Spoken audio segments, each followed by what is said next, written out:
The Galaxy institute में स्वागत है छात्रों, और मैं सागर पांडे।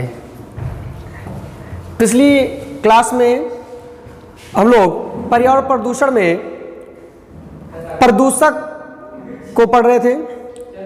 प्रदूषक को 4 भागों में बांटा गया, जिसमें से हम लोग चर्चा किए थे उत्पत्ति के आधार पर। उत्पत्ति के आधार पर इस पे चर्चा हो गई थी छात्रों। और हम लोग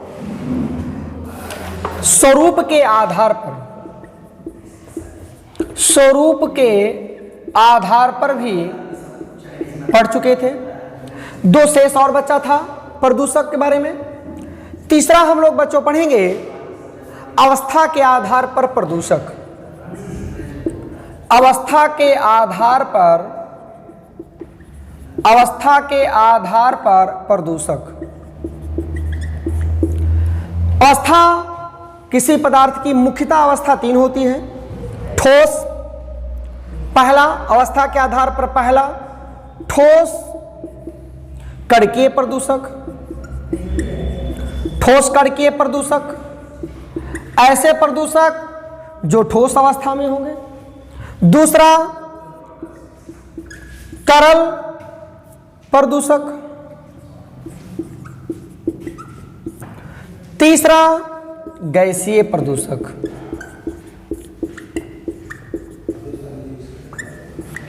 अवस्था के आधार पर प्रदूषक 3 प्रकार के हैं। पहला ठोस कणकीय प्रदूषक, दूसरा तरल प्रदूषक और तीसरा गैसीय प्रदूषक। ठोस कणकीय प्रदूषक में एरोसॉल ठोस कणकीय प्रदूषक है। एरोसॉल क्या है, फ्लाई ऐश क्या है, इस पे चर्चा हम वायु प्रदूषण पे जो आगे बढ़ेंगे, जब प्रदूषण के प्रकार पढ़ेंगे तो उस पे बच्चों चर्चा करेंगे।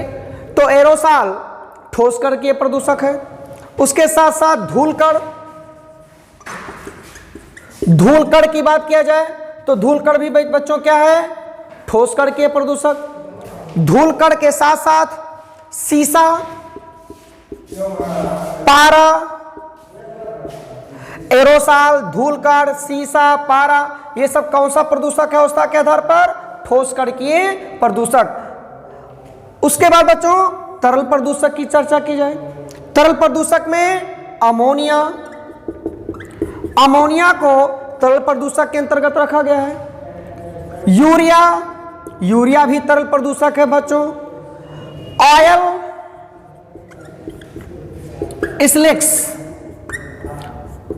ऑयल स्लिक्स भी तरल प्रदूषक है।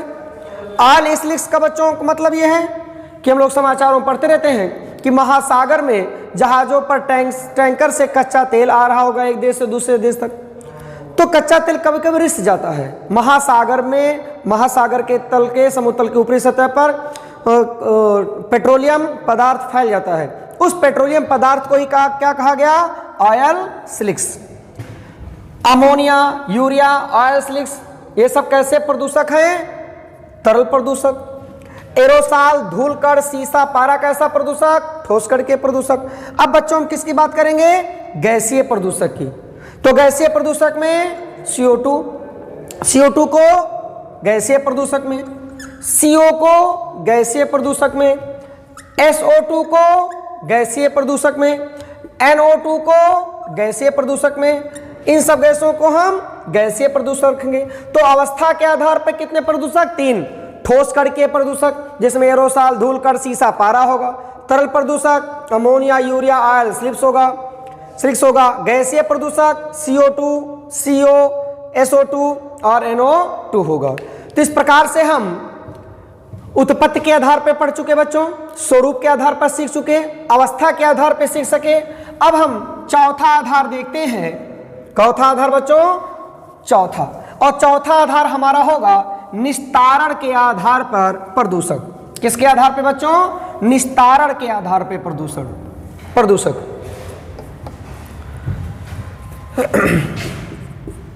निस्तारण के आधार पर प्रदूषक। निस्तारण माने होता है किसी चीज का अंत करना, खत्म करना।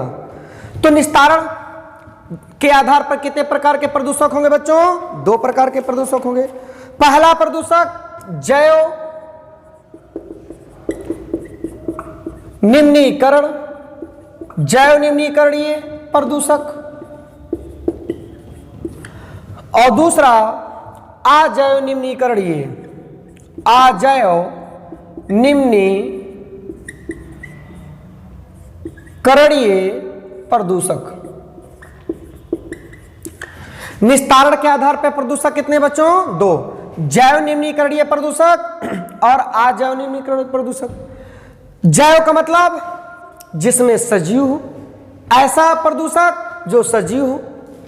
लेकिन निम्नीकरण का मतलब यहां बच्चों क्या है कि कुछ जीव ऐसे होंगे जो इस जैव पदार्थ के प्रदूषक को खाकर पुनः मिट्टी या अन्य पदार्थों में भागों में मिला देंगे, तो जैव निम्नीकरणीय प्रदूषक हो गया।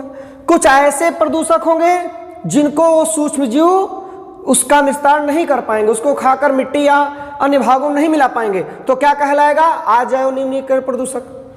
तो जैव निम्नीकरण प्रदूषक वह पदार्थ जो सूक्ष्म जीवों द्वारा, जैव निम्नीकरणीय प्रदूषक में हम सीखेंगे जैसे जैव निम्नीकरणीय प्रदूषक किसे कहते हैं, तो वह पदार्थ जो सूक्ष्म जीवों द्वारा अपघटित होकर अपना विषाक्त प्रभाव खो देते हैं। सूक्ष्म जीवों के प्रभाव से वह प्रदूषक जो अपना विषाक्त प्रभाव खो देते हैं, और उन्हें हम कहते हैं जैव निम्नीकरणीय प्रदूषक। जैव निम्नीकरणीय प्रदूषक को अपघटनीय प्रदूषक भी कहा जाता है। अपघटनीय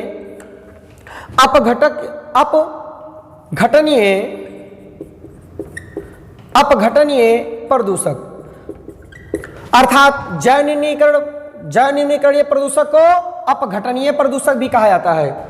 जैसे बच्चों वाहित मल, जैसे क्या? वाहित मल। वाहित मल का मतलब क्या? सीवेज। सीवेज क्या है? वाहित मल है। और इस वाहित मल को कुछ ऐसे सूक्ष्म जीव होंगे जो इनको खाकर पुनः मिट्टी या अन्य पदार्थों में बदल देते हैं, तो इसे क्या कहा गया? उसका अपघटन हो गया। उसको हम अजैविक पदार्थ में बदल देंगे, वही जीव उसको अजैविक पदार्थ में बदल देते हैं। जैसे क्या? वाहित मल।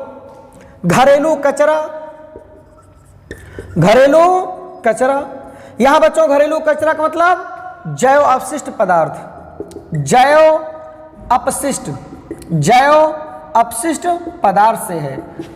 घरेलू कचरा का मतलब जैव अपशिष्ट पदार्थ, जैसे पेपर घरेलू कचरे में जैव अपशिष्ट होगा। पेपर के बाद सब्जियों के छिलके, ये किस में जाएगा? घरेलू कचरे में, जैव अपशिष्ट पदार्थ में।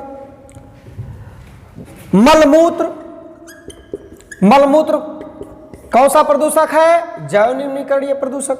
तो वाहित मल, घरेलू कचरा, पेपर के साथ साथ मलमूत्र, ये सब अपघटनीय है, अर्थात सूक्ष्म जीव इसको मिट्टी या अन्य पदार्थों में बदल देते हैं, तो इसे कहा गया जैव निम्नीकरणीय प्रदूषक। किंतु जब वाहित मल, घरेलू कचरा, इन सब की जब अधिकता हो जाए, एक सीमा से जब अधिक हो जाता है, तो सूक्ष्म जीव इसका निस्तारण जल्दी से नहीं कर पाते, ये किसके रूप में बढ़ जाते हैं? प्रदूषक रूप में। दूसरा भाग बच्चों अजैव निम्नीकरणीय प्रदूषक। अजैव अर्थात इसको हम जैव अनिम्नीकरण भी कह सकते हैं, जैव अनिम्नीकरणीय प्रदूषक भी कह सकते हैं। अर्थात ऐसे पदार्थ जो सूक्ष्म जीवों द्वारा अपघटित नहीं हो सकते, ऐसे पदार्थ जो सूक्ष्म जीवों द्वारा अपघटित नहीं हो सकते, उनका अपघटन नहीं किया सकता, इसलिए इसे हम अनअपघटनीय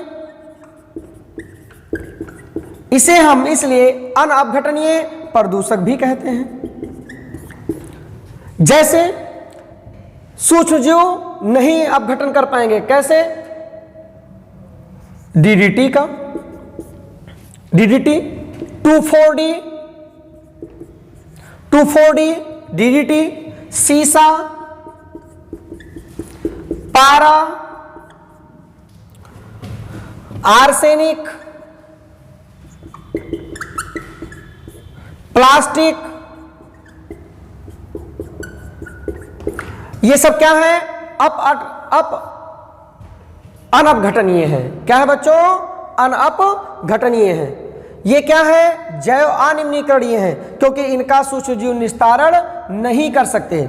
इसलिए सीसा, पारा, आर्सेनिक, प्लास्टिक, 2,4-D, DDT ये सब क्या है? अनअपघटनीय, या इसे हम जैव अनिम्नीकरण प्रदूषक कहते हैं। किंतु वाहित मल, घरेलू कचरा, पेपर, मलमूत्र, इससे सब कैसे हैं? जैव निम्नीकरणीय प्रदूषक, क्योंकि सूक्ष्मजीव इसका क्या कर सकते हैं? निस्तारण।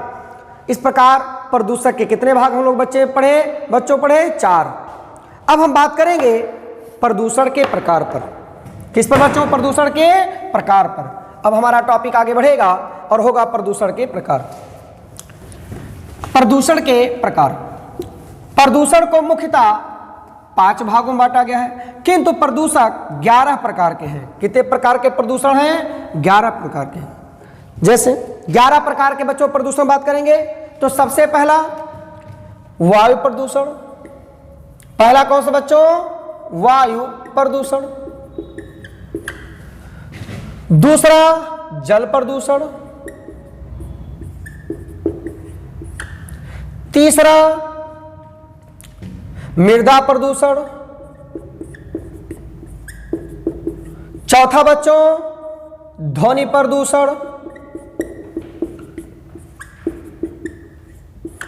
वायु प्रदूषण, जल प्रदूषण, मृदा प्रदूषण, ध्वनि प्रदूषण। रेडियो, पांचवा रेडियो एक्टिव प्रदूषण।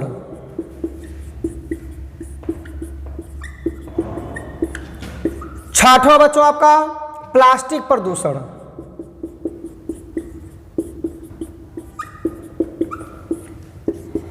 सातवां बच्चों आपका जैव प्रदूषण।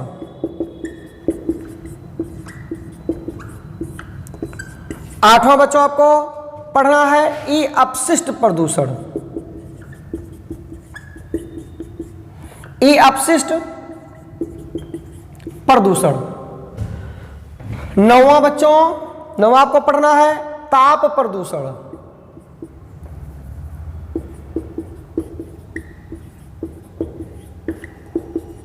दसवां बच्चों आपको पढ़ना है ठोस अपशिष्ट प्रदूषण।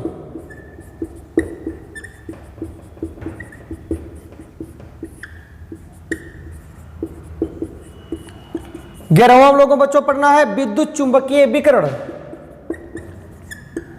विद्युत चुंबकीय प्रदूषण।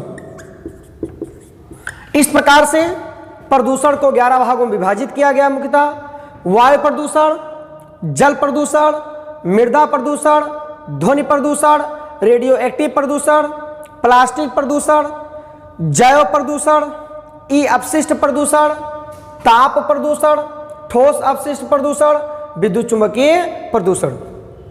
सबसे पहले बच्चों हम ये चर्चा करते हैं आज प्रदूषण के प्रकार में वायु प्रदूषण। कौन सा प्रदूषण बच्चों? वायु प्रदूषण अर्थात एयर पॉल्यूशन।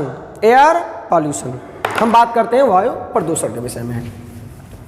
अगर वायु प्रदूषण बच्चों बात करें तो हमारी पृथ्वी को चारों तरफ से, हमारी पृथ्वी को चारों तरफ से गैसें घेरी हुई हैं। गैसों का मिश्रण है। हमारे पृथ्वी के चारों ओर गैसों का मिश्रण है जो पृथ्वी को चारों तरफ से घेरे हुई है। पृथ्वी के चारों ओर गैसों का मिश्रण है और जिसे कहा जाएगा पृथ्वी को चारों तरफ से गैसें घेरी हुई हैं और इन्हीं व्याप्त आवरण को ही वायुमंडल कहा जाएगा। क्या कहा जाएगा बच्चों? वायुमंडल। विभिन्न प्रकार की गैसें मिश्रित होकर पृथ्वी के चारों तरफ आवरण बनाए हुई हैं, पृथ्वी के चारों तरफ घेरे हुए हैं। इन्हीं पूरे घेरे हुए भाग को क्या कहा गया? वायुमंडल कहा गया। पृथ्वी के वायुमंडल में विभिन्न प्रकार की गैसें हैं, जैसे नाइट्रोजन। जैसे बच्चों क्या? नाइट्रोजन, नाइट्रोजन कितना परसेंट? लगभग 78%। तो सबसे ज्यादा कौन सी वायुमंडल में गैस है? नाइट्रोजन। बहुत प्रश्न पूछता है, वायुमंडल में सबसे ज्यादा नाइट्रोजन। उसके बाद लगभग ऑक्सीजन 21% है, ऑक्सीजन 21%। उसके बाद आर्गन 0.9%। उसके बाद बच्चों कार्बन डाइऑक्साइड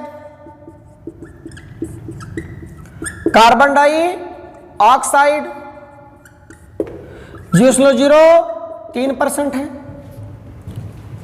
आदि। ये सब मुख्य गैसें जो वायुमंडल में अधिक सहयोग करती हैं। तो पूरे वायुमंडल में सबसे ज्यादा क्या है? नाइट्रोजन। बार बार प्रश्न आता है कि पूरे वायुमंडल में कौन सी गैस सर्वाधिक है, तो हम क्या आंसर देंगे? नाइट्रोजन। कितना परसेंट? 78। उसके बाद कोई अगर गैस है तो क्या? ऑक्सीजन।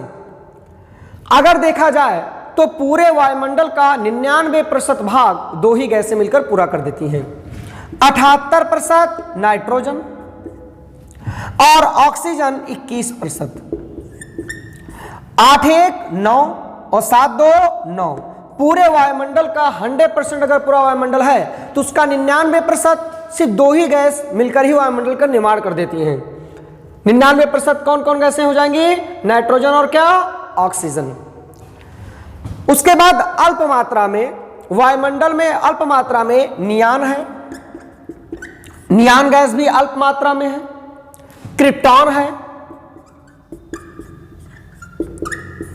क्रिप्टॉन है, हीलियम है,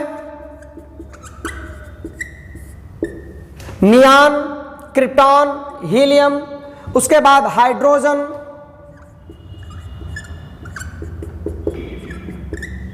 ओजोन आदि। नियान, क्रिप्टॉन, हीलियम, हाइड्रोजन और ओजोन ये सब वायुमंडल में अल्प मात्रा में है। किस मात्रा में बच्चों? अल्प मात्रा में है। किंतु नाइट्रोजन, ऑक्सीजन, आर्गन और कार्बन डाइऑक्साइड अधिक मात्रा में। लेकिन सभी गैसों में सबसे ज्यादा कौन सी गैस है? नाइट्रोजन। कितना परसेंट बच्चों? 78%। तो प्रश्न पूछता है कि वायुमंडल में कौन सी गैस अल्प मात्रा में है, तो हम कहेंगे नियान है, क्रिप्टॉन है, हीलियम है, हाइड्रोजन और ओजोन है। अधिक मात्रा में बात करेगा तो नाइट्रोजन, ऑक्सीजन, आर्गन और CO2 कार्बन डाइऑक्साइड। वायुमंडल में अब हम बात करेंगे वायु प्रदूषण क्या है। वायुमंडल में जब वायुमंडल में एक या एक से अधिक प्रदूषकों की मात्रा में बढ़ोतरी हो जाए, इन्हीं वायुमंडल में एक या एक से अधिक प्रदूषकों की अधिकता हो जाए, बढ़ोतरी हो जाए, जिससे जो वायु का संतुलन है, जो गैसों का संतुलन है, ये संतुलन बिगड़ जाए। उस प्रदूषक की वजह से, प्रदूषक की अधिकता से जो प्रकृति ने संतुलन बना के रखा है, nitrogen 78%, oxygen 21%, argon 0.9%, carbon dioxide 0.03%, ये संतुलन क्या हो जाए? उस प्रदूषक से बदलने लगे, बिगड़ने लगे, ये संतुलन बिगड़ने लगे और उनका प्रभाव, इसका संतुलन बिगड़कर ये प्रभाव मनुष्य के साथ साथ जीवधारियों पर पड़ने लगे। तो वही प्रभाव से क्या कहलाएगा? वायु प्रदूषण। अगर वायु में प्रदूषण ना होता, वायु में प्रदूषक की मात्रा अधिक ना होती, तो ये संतुलन ना बिगड़ता और संतुलन बिगड़ने से क्या हो गया? वायु प्रदूषण, और जिसका प्रभाव मानव पर और जीवधारियों पर पड़ने लगेगा, जिसे क्या कहा जाए? वायु प्रदूषण। दूसरे शब्दों में, आसान भाषा में बच्चों, जब प्रदूषक के कारण वायुमंडल में गैसों का संतुलन बिगड़ जाए, तो वही बिगड़ा हुआ गैसों का संतुलन ही क्या कहलाएगा? वायु प्रदूषण। क्या कहलाएगा बच्चों? वायु प्रदूषण। अब हम आगे बढ़ेंगे, वायु प्रदूषण के प्रकार की बात करें। वायु प्रदूषण के प्रकार की, वायु प्रदूषण के प्रकार में, वायु प्रदूषण का प्रकार कैसे होगा? वायु प्रदूषकों, आगे बढ़ेंगे बच्चों, वायु प्रदूषकों के प्रकार, वायु प्रदूषकों के प्रकार। तो उत्पत्ति के आधार पर हम लोग बच्चों भी इंट्रोडक्शन में स्टार्टिंग पढ़ चुके हैं कि प्रदूषक क्या है, कितने प्रकार के होंगे। यहां हम थोड़ा डिटेल से पढ़ेंगे। वायु प्रदूषकों के प्रकार, तो पहला हम बात करेंगे उत्पत्ति के आधार पर। उत्पत्ति के आधार पर वायु प्रदूषकों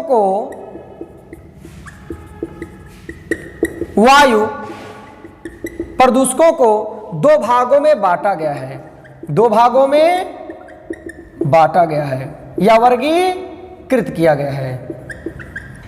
उत्पत्ति के आधार पर वायु प्रदूषकों को दो भागों में बांटा गया है। पहला प्राकृतिक, पहला क्या हो गया? प्राकृतिक प्रदूषक। अब प्राकृतिक प्रदूषक की चर्चा करें, यहां तो हम डिटेल से बात करेंगे।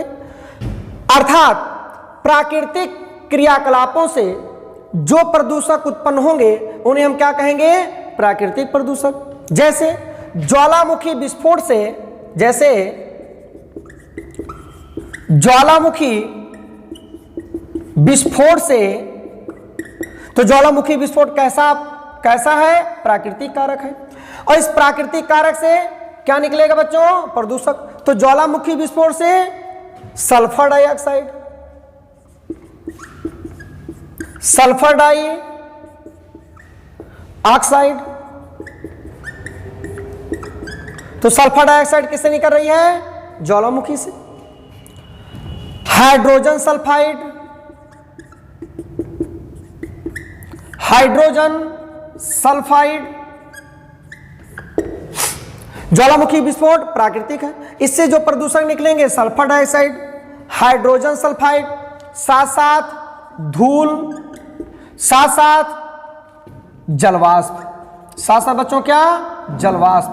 तो अब बात किया जाए तो प्राकृतिक प्रदूषक में विस्फोट से, ज्वालामुखी विस्फोट से, जिससे कौन सी गैसें निकलेंगी? Sulphur dioxide. कौन सी गैसें? Sulphur di, hydrogen sulphide. कौन सा? धूल और जलवाष्प। अब देखिए सल्फर डाइऑक्साइड और हाइड्रोजन सल्फाइड क्या है? गैसीय प्रदूषक है।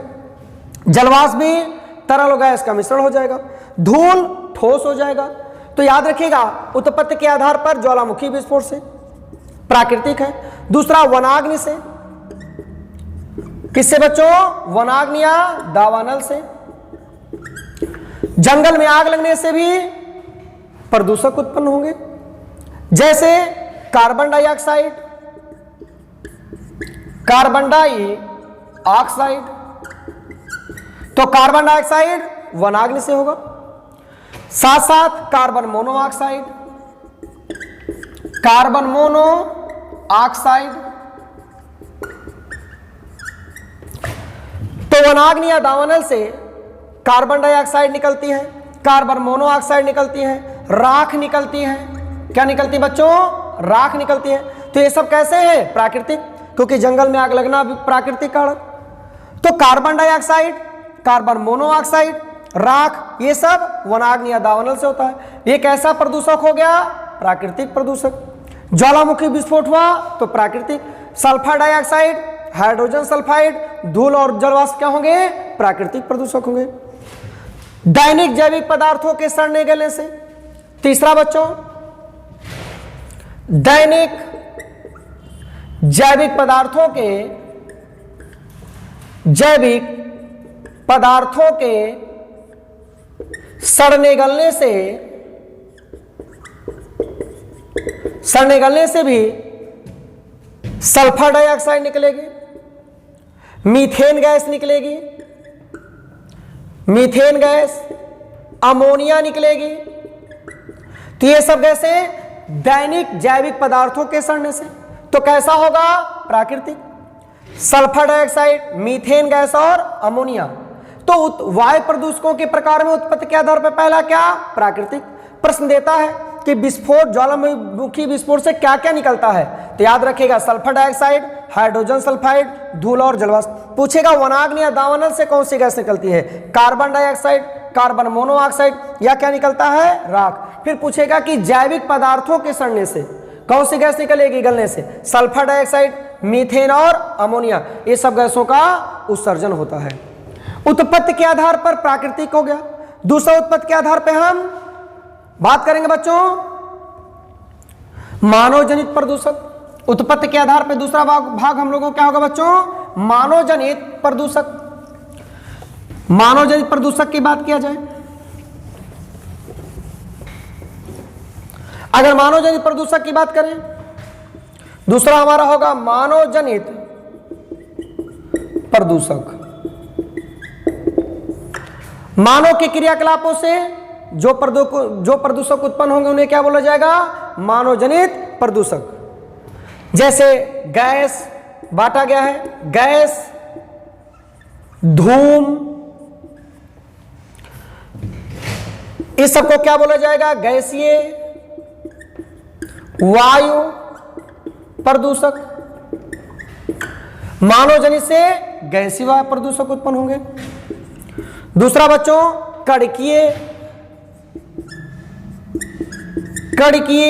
वायु प्रदूषक उत्पन्न होंगे। कणकीय वायु प्रदूषक जैसे धूल, धूल क्या है? कणकीय वायु प्रदूषक है। धूल हो गया, धूल में पीएम, यह कणकीय वायु प्रदूषक है। पीएम का मतलब पार्टिकुलेट मैटर, इसका पूरा नाम है। पीएम का पूरा नाम क्या होगा? Particulate matter.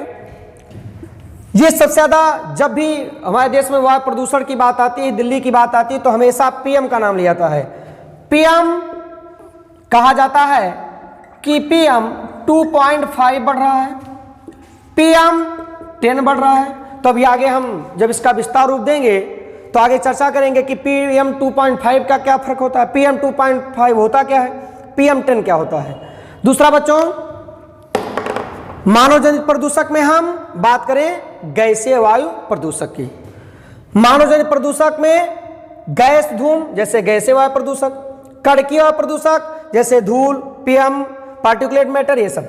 अब हम इसको विस्तार रूप देंगे तो सबसे पहले हम बात करेंगे गैसीय वायु प्रदूषक, लेकिन किसके द्वारा बच्चों? मानव के द्वारा। गैसीय वायु प्रदूषक किसके द्वारा? मानव के द्वारा। यहां से प्रश्न बहुत आते हैं और बहुत प्रश्न एग्जाम में पूछे गए हैं। जैसे पहला गैसीय वायु प्रदूषक की बात किया जाए, गैसीय वायु प्रदूषक की अगर बात किया जाए तो सबसे मानव निर्मित या मानव के द्वारा गैसीय वायु प्रदूषक में कहा जाए तो धान का खेत कौन? प्राकृतिक की मानव निर्मित। तो धान के खेत से कौन सी गैस निकलेगी? मीथेन। जुगाली करने वाले पशुओं से कौन सी गैस निकलेगी? मीथेन।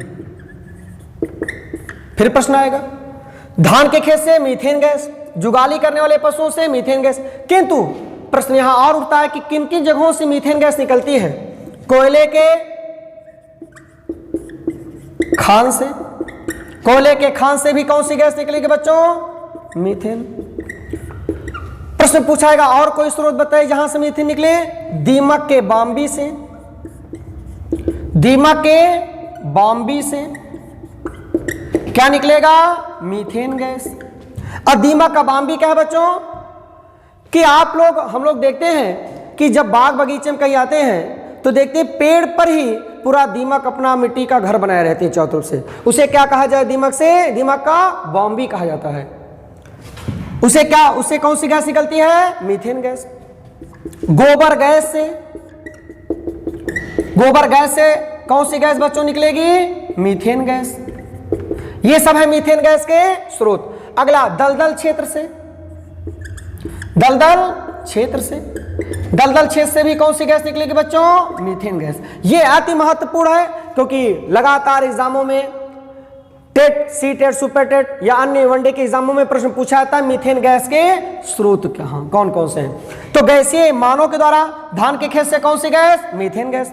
जुगाली करने वाले पशु? Methane gas. कोयला के खान से? Methane gas. दीमक के बाम्बी से? Methane gas. गोबर गैस से? Methane gas. दलदल क्षेत्र से? Methane gas. दो थोड़ा टॉपिक और है बच्चों, फिर हम गैसीय वायु प्रदूषण का समापन करेंगे।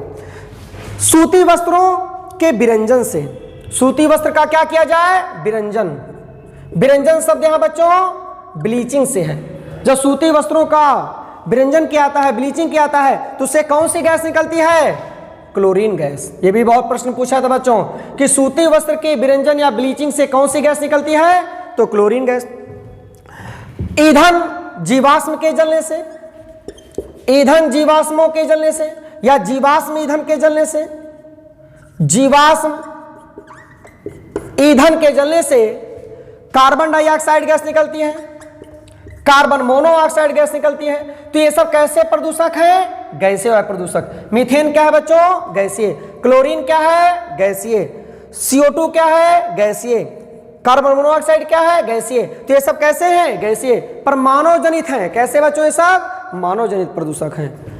आगे चलकर बच्चों हम चर्चा करेंगे अवस्था के आधार पर कैसे कैसे वायु प्रदूषक उत्पन्न होते हैं। शेष अगली वीडियो में आपको मिलेगा। धन्यवाद।